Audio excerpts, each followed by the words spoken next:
هل لك سر عند الله بينك أنت وبين الله؟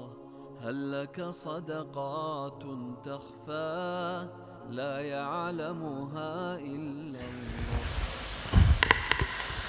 استغفر الله العظيم، استغفر الله العظيم، استغفر الله العظيم الذي لا إله إلا هو الحي القيوم، وأتوب إليه بنية القبول وتمام كل سول ومامول إلى حضرة سيدنا الرسول صلى الله عليه وسلم وعلى آله وصحبه الكرام، خصوصا إلى سيداتنا خديجة الكبرى أم المؤمنين وسيد الشيخ عبد القادر الجيلاني وسيد الشيخ السمان المدني وسيد الشيخ محمد أرشد بن عبد الله البنجري وسيد الشيخ محمد زين بن عبد الغني سبحان مشايخنا ومعلمينا ووالدينا وأمهاتنا وذوي الحقوق علينا أجمعين، وإلى أرواح أموات المؤمنين والمؤمنات والمسلمين والمسلمات أن الله تعالى يعلي درجاتهم في الجنة ويعيد علينا وعلى ذرياتنا أجمعين من بركاتهم وأنوارهم وأسرارهم وعلومهم ونفحاتهم وخصوصياتهم وكراماتهم في الدين والدنيا والآخرة. ونوينا التعلم والتعليم والتذكر والتذكير والنفع والانتفاع والإفادة والاستفادة والحث على التمسك بكتاب الله وسنة رسوله والدعاء إلى الهدى والدلالة على الخير وابتغاء وجه الله ورضاه وقربه وصوابه سبحانه وتعالى على هذه النية وكل نية صالحة. وإلى حضرة النبي الفاتحة. أعوذ بالله من الشيطان الرجيم. بسم الله الرحمن الرحيم. الحمد لله رب العالمين الرحمن الرحيم مالك يوم الدين. إياك نعبد وإياك نستعين اهدنا الصراط المستقيم صراط الذين أنعمت عليهم غير المغضوب عليهم ولا الضالين آمين. السلام عليكم ورحمة الله وبركاته. الحمد لله رب العالمين الذي أنعم علينا بأنواع النعم ولطائف الإحسان، وفضلنا على سائر خلقه بتعليم العلم والبيان، والصلاة والسلام على سيدنا محمد المبعوث بخير الملل والأديان، وعلى آله وأصحابه بدور معالم الإيمان وشموس عوالم العرفان. سبحانك لا علم لنا إلا ما علمتنا إنك أنت العليم الحكيم، وتب علينا إنك أنت التواب الرحيم. العزيز العليم عدد كل حرف كتب ويكتب أبد الآبدين ودهر الداهرين، رضي الله عنا وعنكم وعن جميع المسلمين.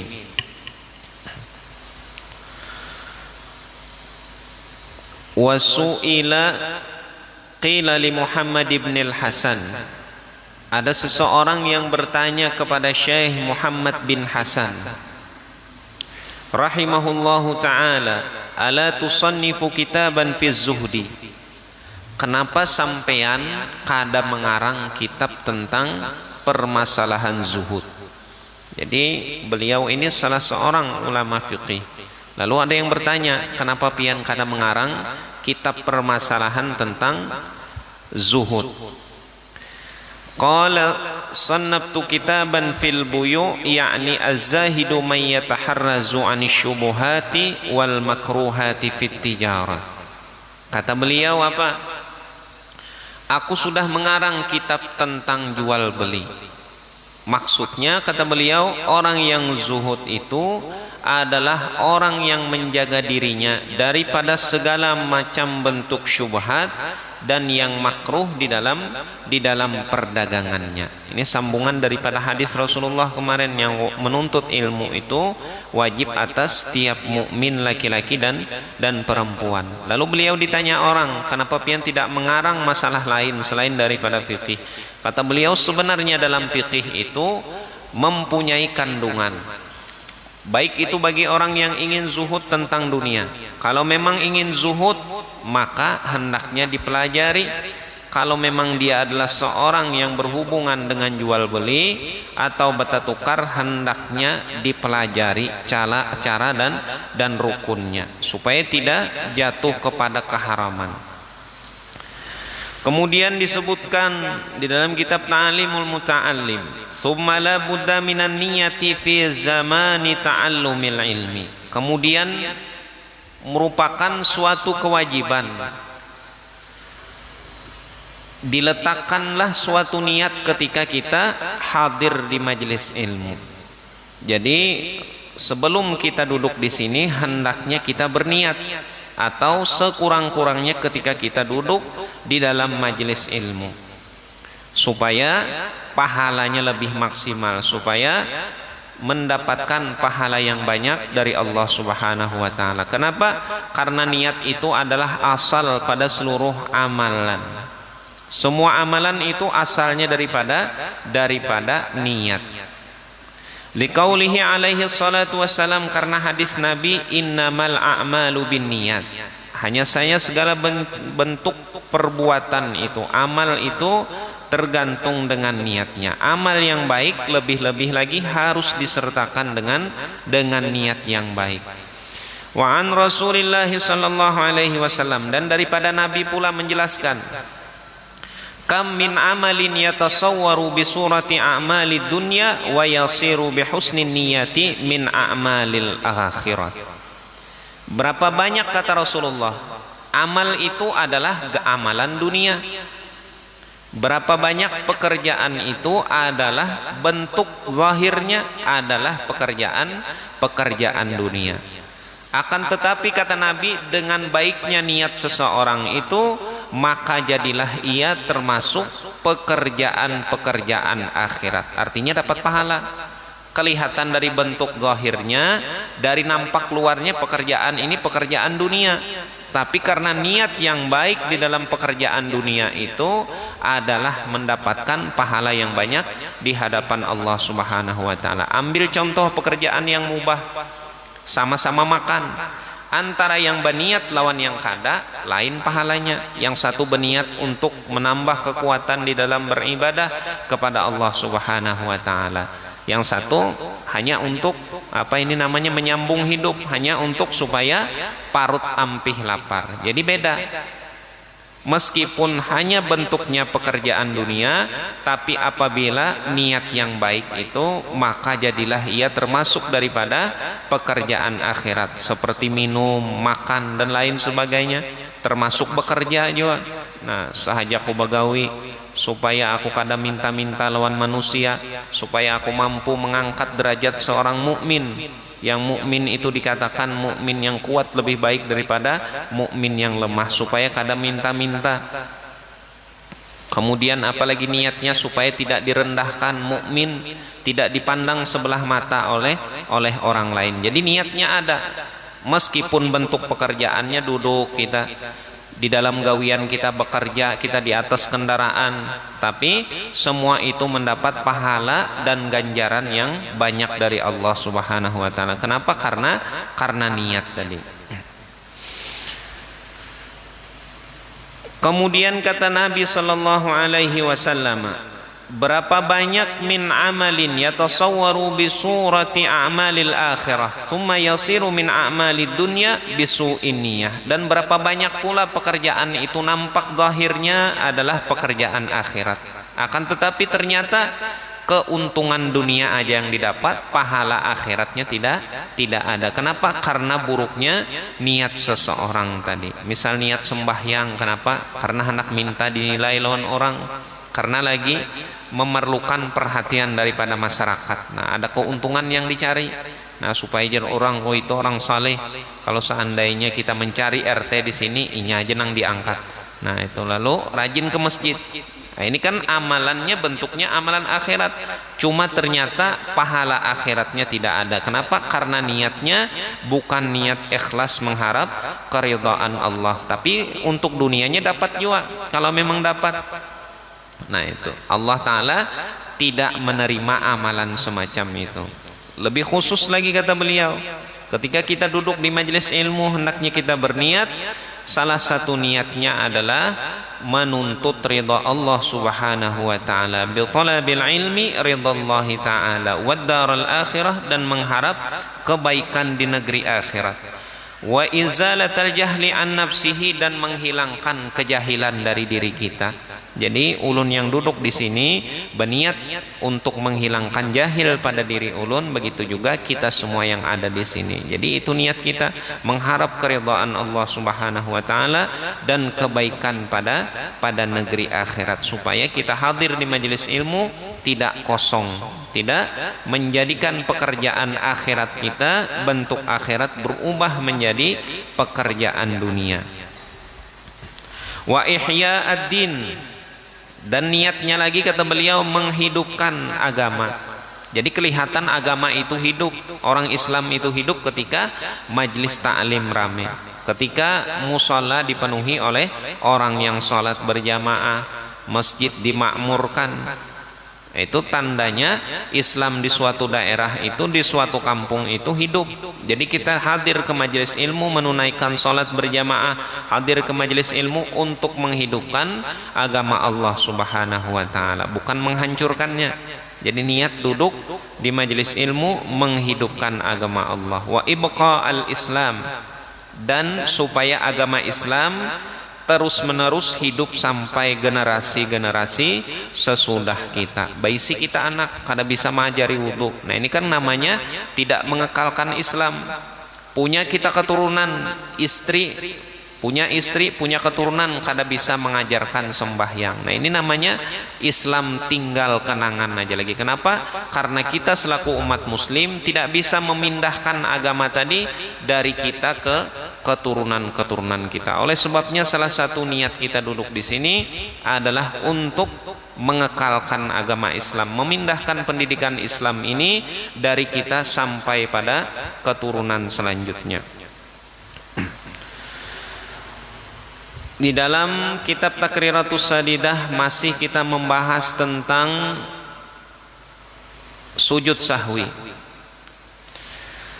Lau tayaqqanal ma'mumu tarka ruknin ghairan niyyati wa takbiratil ihram fahal yarji'u ilaihi. Seandainya si makmum meninggalkan rukun selain niat dan takbiratul ihram, karena kemarin niat dan takbiratul ihram maka batal meskipun sholat sudah selesai kalau ragu-ragu dengan dalam niat dan takbiratul ihram. Apabila yakin makmum meninggalkan rukun, yakin ini tadi waktu sujud rakaat pertama tadi satu kali sujud saja. Nah itu satu kali sujud, atau apalagi ketinggalan duduk antara dua sujud, yakin ada ketinggalan rukun tapi dia menjadi makmum, apakah kembali dia sesudah rukun tadi ditinggalkan? Karena kita jadi makmum wajib maumpati imam. Nang ketinggalan pangrukun, maumpati imam wajib, rukun wajib dikerjakan, maka disebutkan la yarji'u ilaihi, jangan kembali kepada rukun itu. Akan tetapi bal alaihi ayyutabi'a imamahu fi ma huwa fihi, akan tetapi bagi kita selaku makmum wajib mengikuti imam pada apa yang sedang imam lakukan. Umpati aja tertinggal sujud kita, atau tertinggal Fatihah kita. Nah, ini bukan masalah karena masbuk kada, tapi karena dasar mahayal kada ingat membaca Fatihah. Nah, itu imam, lalu imam si imam ruku. Nah, lalu tak umpati karena refleks, nah, mengerjakan ruku. Sami Allahu liman hamidah. Waktu i'tidal ingat ternyata ini Fatihah ketinggalan. Kada usah bebulik kata sidin, umpati aja imam dulu. Wa yazidu rak'atan ba'da salamil imam, akan tetapi kita menambah satu rakaat sesudah salamnya imam. Nah, imam assalamualaikum warahmatullah, hanya kita naik menambahi satu rakaat. Wala yasjudu lis-sahwi, dan tidak perlu sujud sahwi. Nah, kenapa?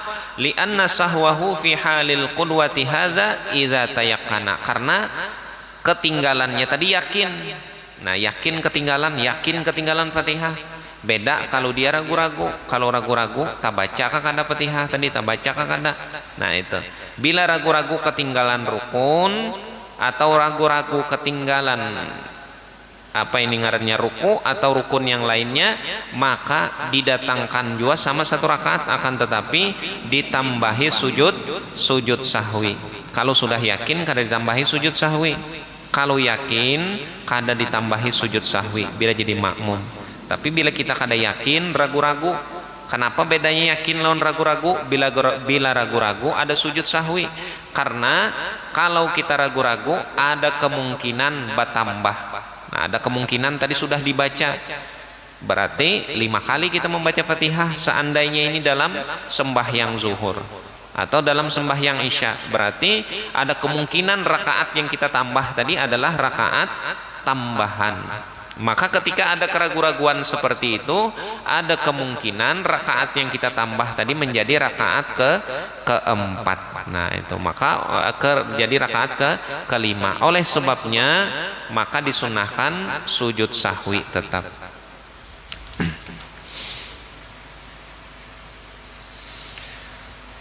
Babu sujudut tilawati, bab menjelaskan tentang sujud tilawah.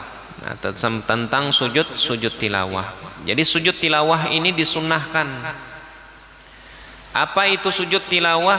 Sujud tilawah ini disunahkan ketika kita membaca surah yang ada sujud tilawahnya.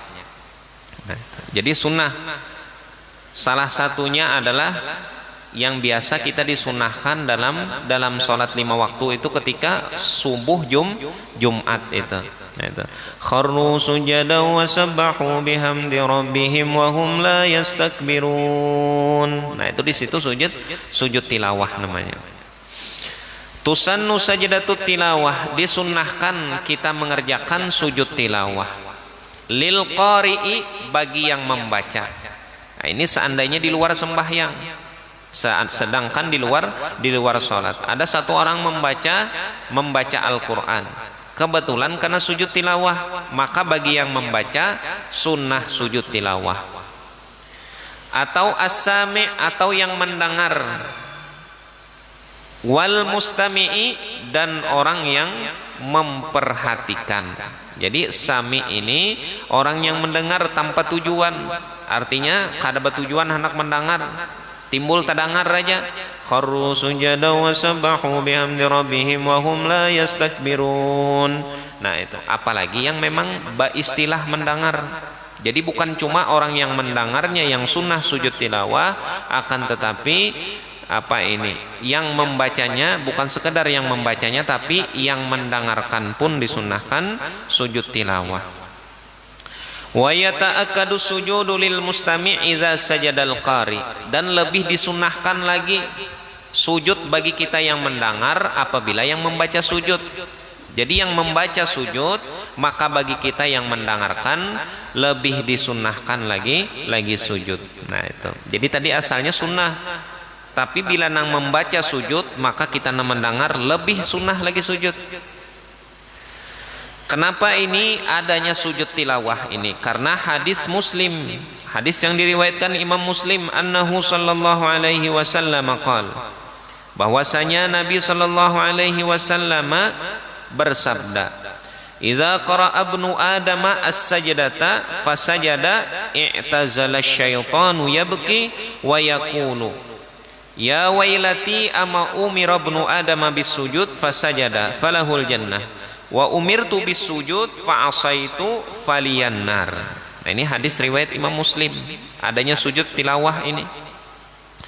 Kata Imam Muslim, Rasulullah bersabda, apabila kita membaca surah As-Sajdah itu atau surah yang mengandung sujud tilawah itu, maka ketika kita sujud, iblis berjauh dalam keadaan menangis, kata Rasulullah. Dan dia berkata, ya wailati, wahai celakanya diriku. Anak Adam atau manusia disuruh sujud, maka dia sujud, maka dia dapat surga. Akan tetapi aku disuruh sujud, maka aku maksiat kepada Allah, maka bagiku neraka. Nah ini jadi sujud tilawah ini maulah iblis kecewa. Maulah iblis tambah kecewa karena dia melihat ketika kita membaca 14 tempat di dalam Al-Qur'an itu yang ada sujud tilawahnya. Nah, salah satunya di dalam surah Subhanalladzi asra, atau yang lainnya di dalam surah Al-A'raf. Nah itu jadi iblis melihat kita sujud, ujarnya taatnya kekanakan ini. Nah itu kan karena kita dianggapnya kekanakan. Biar kita sudah 80 umurku jar kita, kada tetap menurut iblis kekanakan. 70 sudah tetap kekanakan menurut iblis karena ini tetuha. Nah itu disambatnya anak Adam, anak manusia ya. Nah itu jadi melihat kita sujud timbul menangisnya, wahai celakanya diriku, inya membaca Al-Quran ada tempat tilawahnya maka dia sujud, sedangkan aku disuruh sujud maka aku maksiat, maka bagiku neraka, sedangkan dia mendapat syurga. Dan riwayat daripada Ibnu Umar radhiyallahu taala anhuma, kata Ibnu Umar mengatakan bahwasanya Rasulullah sallallahu alaihi wasallam kana yaqra'u alaina al-Qur'an fa idza marra bis sajdati kabbara wa sajadana ma'ahu. Apabila Rasulullah itu mendapati bacaannya itu melewati tempat yang disunnahkan sujud, maka Nabi bertakbir lalu sujud dan kami pun sujud bersama Rasulullah sallallahu alaihi wasallam. Nah itu riwayat Ibnu Umar, artinya Nabi setiap melewati tempat itu maka Nabi sallallahu alaihi wasallam sujud. Selama ini kita membaca Al-Quran kada sujud berarti kada tagawi nang sunnah, ada nang ketinggalan. Memang ini tidak wajib, tapi ketika kita mengerjakan tadi mendapatkan pahala yang besar dari Allah Subhanahu wa taala. Salah satunya maulah iblis tadi menangis. Nah itu kita ini senang maulah iblis tertawa. Nah itu ketujuh bakawan. Nah itu celananya kita pakai, celana jin kita pakai juga. Habis itu apa lagi? Mie iblis ya. Oh, ada itu di Banjar mie iblis, ada nang di Martapura mie setan ya. Umah jarulun. Hakun memakan. Nah itu. Hakun kita memakan. Kayak apa kita nih akhir zaman ini kadang ditemukan itu salafus saleh kadang maulah makanan itu yang namanya itu diserupakan. Memang kelihatannya enteng aja. Memang karena haram juga makan itu. Cuma nah itu kayaknya kita itu dicintakan lawan iblis karena makanan yang dimakannya kita makan. Nah itu kan mie setan, mie iblis, apalagi itu macam-macam mengarnya lah. Nah itu kan jadi bakawan kita ada nang keripik iblis ngarannya. Nah itu iblis level 1 aja. Berarti banyak benar ini. Untung kada diulahnya neraka level 1 ya. Jadi kita akhir zaman ini kayaknya disuka akan disenangkan bakawan. Padahal apa dikatakan di dalam Al-Quran, innahu lakum aduwwum mubin. Iblis itu bagi kita musuh yang nyata. Nah itu musuh, fattakhidhuhu aduwa. Disebutkan lagi dalam Al-Quran, maka jadikan dia sebagai musuh. Allah Ta'ala madahi itu musuh, jangan diulah jadi kawan. Kenapa kita akhir-akhir ini maulah jadi kawan? Itu benar ya tadi. Nah, mie-nya dimakan, karipiknya dimakan. Nah, itu. Wa inna ma lam tajib indana li annahu tarakaha fi sajdati wan najmi. Hadis riwayat Imam Muslim, Imam Bukhari dan Muslim mengatakan kenapa tidak wajib? Karena Rasulullah sendiri pernah meninggalkan sujud tilawah pada surah An-Najmi. Nah, surah An-Najm Nabi kada sujud, berarti itu bukan Nabi kada hakun sujud, kada ini merupakan syariat bagi kita bahwasanya itu bukan wajib. Seandainya Rasulullah sujud terus menerus maka bisa dikatakan wajib. Nah itu. Maka ketika Rasulullah sekali meninggalkannya, nah ini berarti pekerjaan itu bukanlah pekerjaan yang wajib ini. Jadi Nabi meninggalkan ini merupakan rahmat bagi kita. Seandainya Nabi terus-terusan sujud, maka merupakan kewajiban lagi bagi kita untuk sujud di dalam melewati setiap ayat yang mengandung apa ini tanda as-sajdah itu. Nah, salah satunya yang kita tahu kan surah as-sajdah. Nah itu. Surah Alif Lam Mim Tanzil itu. Wahia fi arba'ati asyara mawdi'an minal Qur'anil Karim. Dan di dalam Al-Qur'anul Karim 30 juz itu ada 14 tempat yang dikumpulkan oleh sebagian ulama di dalam perkataan mereka bi'a'rafi ra'din nakhli subhana maryamin bihajin bifurqanin binamlin wabil juruzi. Bi'a'rafin surah Al-A'raf yang pertama. Jadi itu yang pertama surah Al-A'raf. Ada di situ tempat sujud tilawah.